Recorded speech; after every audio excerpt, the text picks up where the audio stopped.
Hey guys, today I wanted to show y'all how I make goat cheese. I know some of y'all may not like goat cheese. Goat cheese comes in a lot of different styles.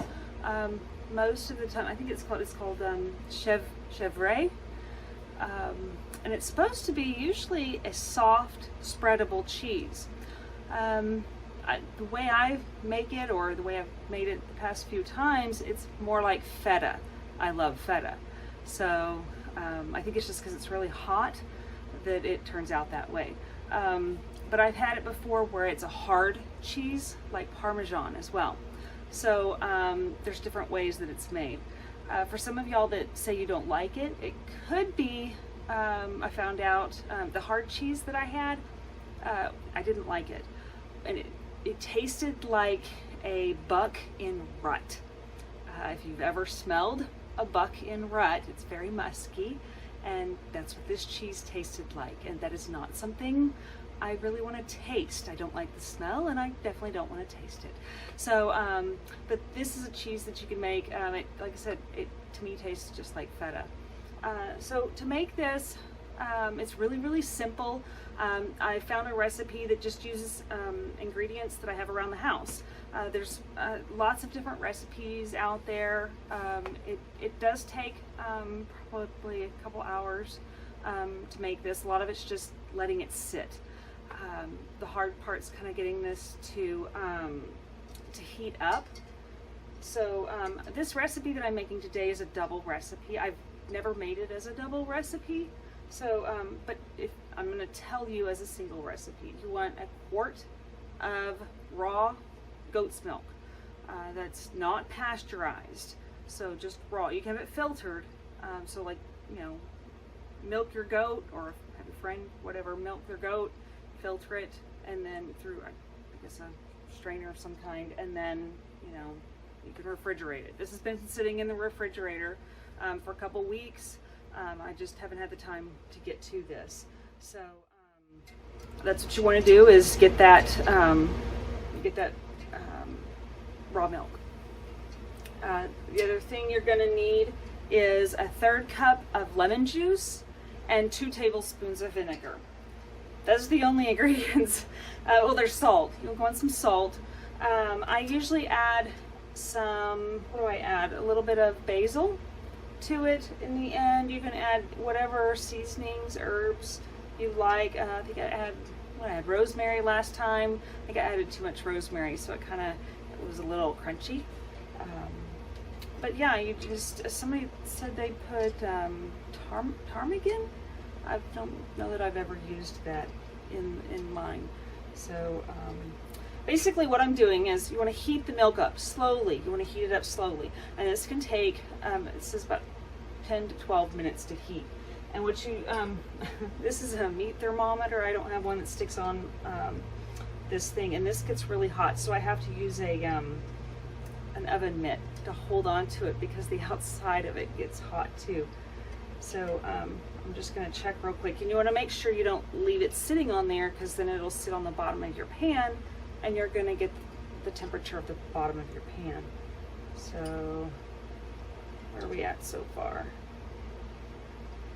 And this is hot. This is my longest handled whisk that I have. You could use a spoon if you wanted to. I like whisks. So, and once it gets going and heated up, it's there. So what we're going to do is we're going to heat this up to 180 degrees and then take it off the heat. So if you've got a glass stove top, you want to make sure you turn off your heat and move it over to one of the other burners. You don't want to leave it on that burner. Mine's gas, so I just turn it off. I can move it over. And this won't boil. You don't want it boiling at all. It just gets hot. So we're up to about 140 right now. Like I said, it doesn't take really long. I don't want it to stick to the bottom. That's why I'm always, you don't have to stir it, but I don't like it. If you've ever had done milk before, and this is what's really weird about this stuff. Do you ever cooked with milk and had to heat up milk? You know how it like forms a film on the bottom of your pan? This doesn't seem to do that, which I found quite interesting. So we're up to, oh, I thought we were up to 160, we weren't.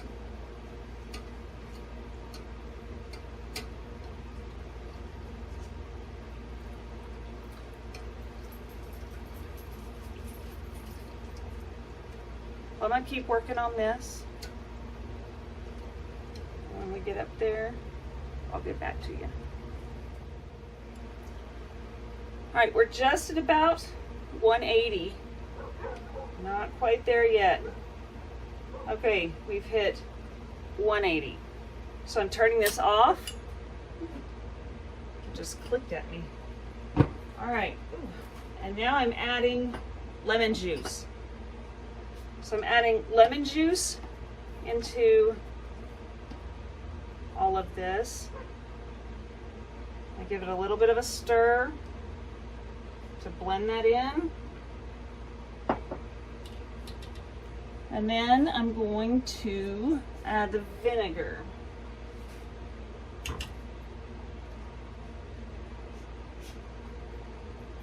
Give it a little bit of a stir. So it's well blended. I'm not whisking it, I'm just blending it.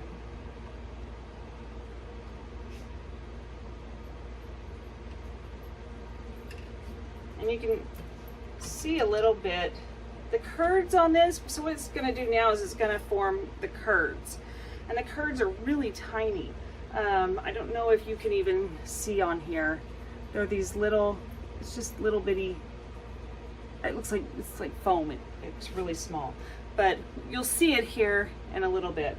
So at this point I get to clean up the little bitty dishes, and we're going to wait for half an hour. So this is just gonna cool down for just a little bit. It's gonna kind of, all the stuff's gonna do its little chemical reaction stuff that it does, and it's gonna all do its little separation, and it really won't change all that much from what it looks like.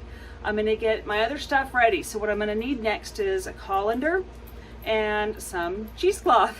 I always wondered what cheesecloth was actually, you know, used for. I mean, I knew it was for cheese, but you know, really what was it used for? So yeah, it is used to make cheese. So I got to use it now for actually making cheese and not for painting, which is what I've always used it for before. So anyways, so we'll see you back in half an hour. Well, not you, but I will. Okay, it's been half an hour, and here's our, is that curds and whey? It is what it is, it's curds and whey. All right, so now what we're gonna do, I've got, here in my sink, I've got a colander, and this is cheesecloth, and it's been folded up a couple of times, so it's a few layers. On this stuff, you can, when you're done with this, you can kind of rinse it out, wash it, and hang it to dry, and use it again the next time. So I've got it here in the sink, and what I'm gonna do is you wanna slowly ladle this into the colander. So that's what we're going to do, is just, you don't want to pour it from your pan. Just want to ever so slowly.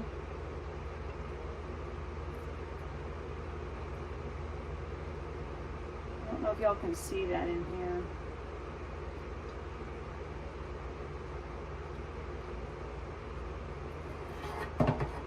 Move this so y'all can see.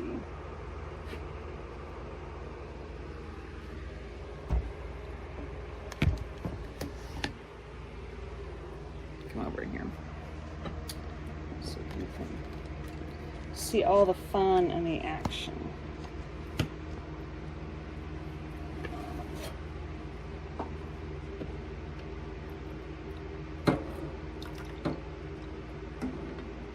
So when I was telling you earlier about the nasty taste and why some people may not like the taste of goat cheese, and it was because of a buck in rut. The reason that happens is if somebody keeps, if you or you know, wherever you get your milk from, if the does are kept with the bucks all the time, their milk can start to take on that the muskiness from the bucks, and that's where that flavor can come from. Or if they are milked during rut, when the males are in rut. So that's why. The lady that I get this milk from, she's very fortunate in that her does just, they start producing milk on their own. She doesn't have to breed them at all. So they just start producing milk every year. So these are, is that buck free? I don't know if that's a word or not. So I don't have to worry about any of that weird flavor coming through. I think she said they're Nubians. That Nubians tend to produce milk on their own naturally like that. Oh, I still need my Lego. All right, so after we've done that, now you're going to take your salt and you're going to use what is this? It's 2 teaspoons of salt, and just you're going to add this. Add it into your stuff here, and you're just going to gently mix it in, gently give it a stir. Now the last batch that I did is when I added the basil at this point. You're not really supposed to, so, and maybe that's why it didn't turn out as well as it did with the first one. See how it's a little bit thicker now? So that's all the curds right there. The whey has kind of started to go away. Alright, so the next part, this is the part that I think is kind of fun. So what you're going to do is you're going to take your corners. I'm going to lift this up. You can see there's all that whey that's starting to seep out. And you want to get some string. And yes, this is a farm, so what am I going to use? Everybody tell me. It's baling twine.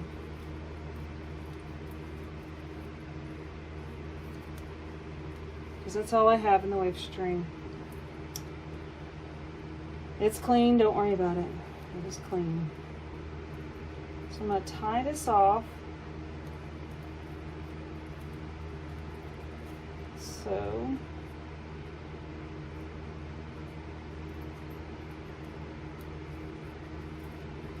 and then I'm going to hang it here from the faucet.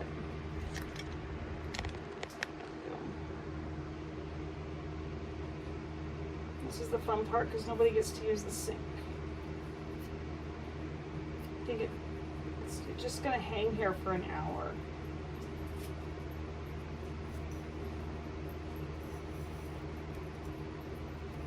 This is the fun part, getting it to drip where it won't drip on the back part. I just wrap it around a few times. Yeah, if you have one of those really low sinks, it might not work.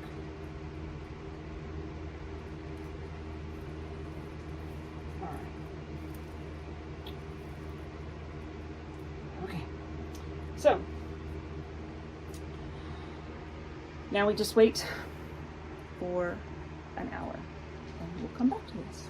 So again, see you in an hour. Well, you know. Well, it's been an hour since we hung the cheese, so now I get to take it down.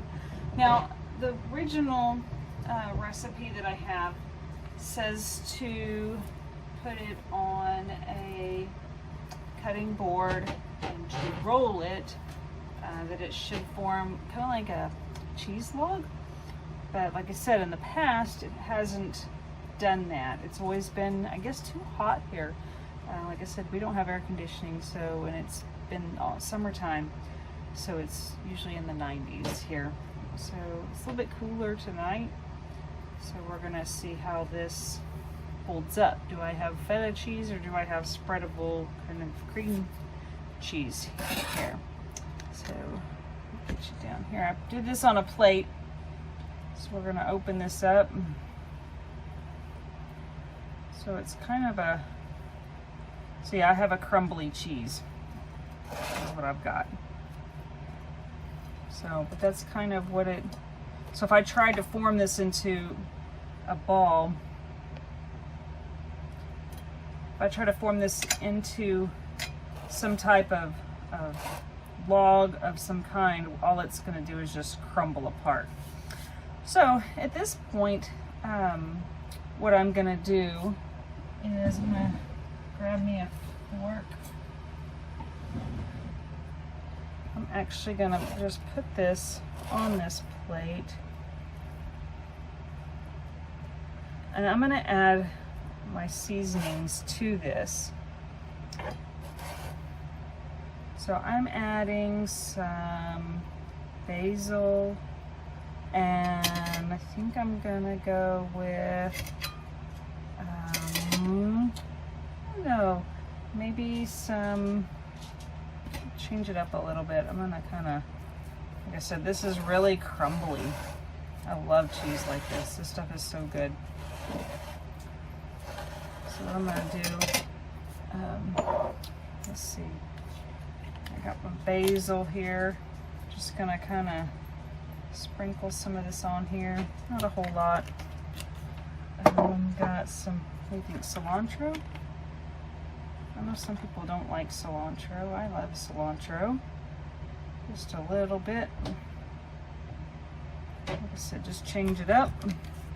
Let's see. I've got some thyme. Ooh, that smells good. We'll do a little bit of thyme on here. A bit of thyme. I know this looks like a lot, but so what we're gonna do now, I'm just gonna mix it up. So just kind of mix it in here. That way it's a little more uniform.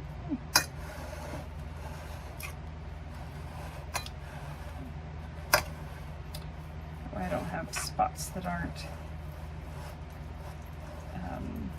that don't have any of the flavorings to them.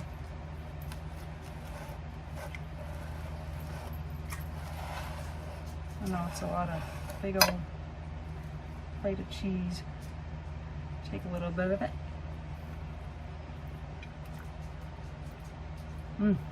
Has a lot of lemon flavor to it. So I don't know if I said in the beginning, normally it's 1 quart of milk and then 1/3 cup of lemon juice and 1 tablespoon of vinegar. No. 2 tablespoons of vinegar, sorry. 2 tablespoons of vinegar. So 1 quart of goat milk, 1/3 cup of lemon juice, 2 tablespoons of vinegar, and 1/2 teaspoon of salt. So at this point, if you want, you can add a little bit more salt. Let me get my salt.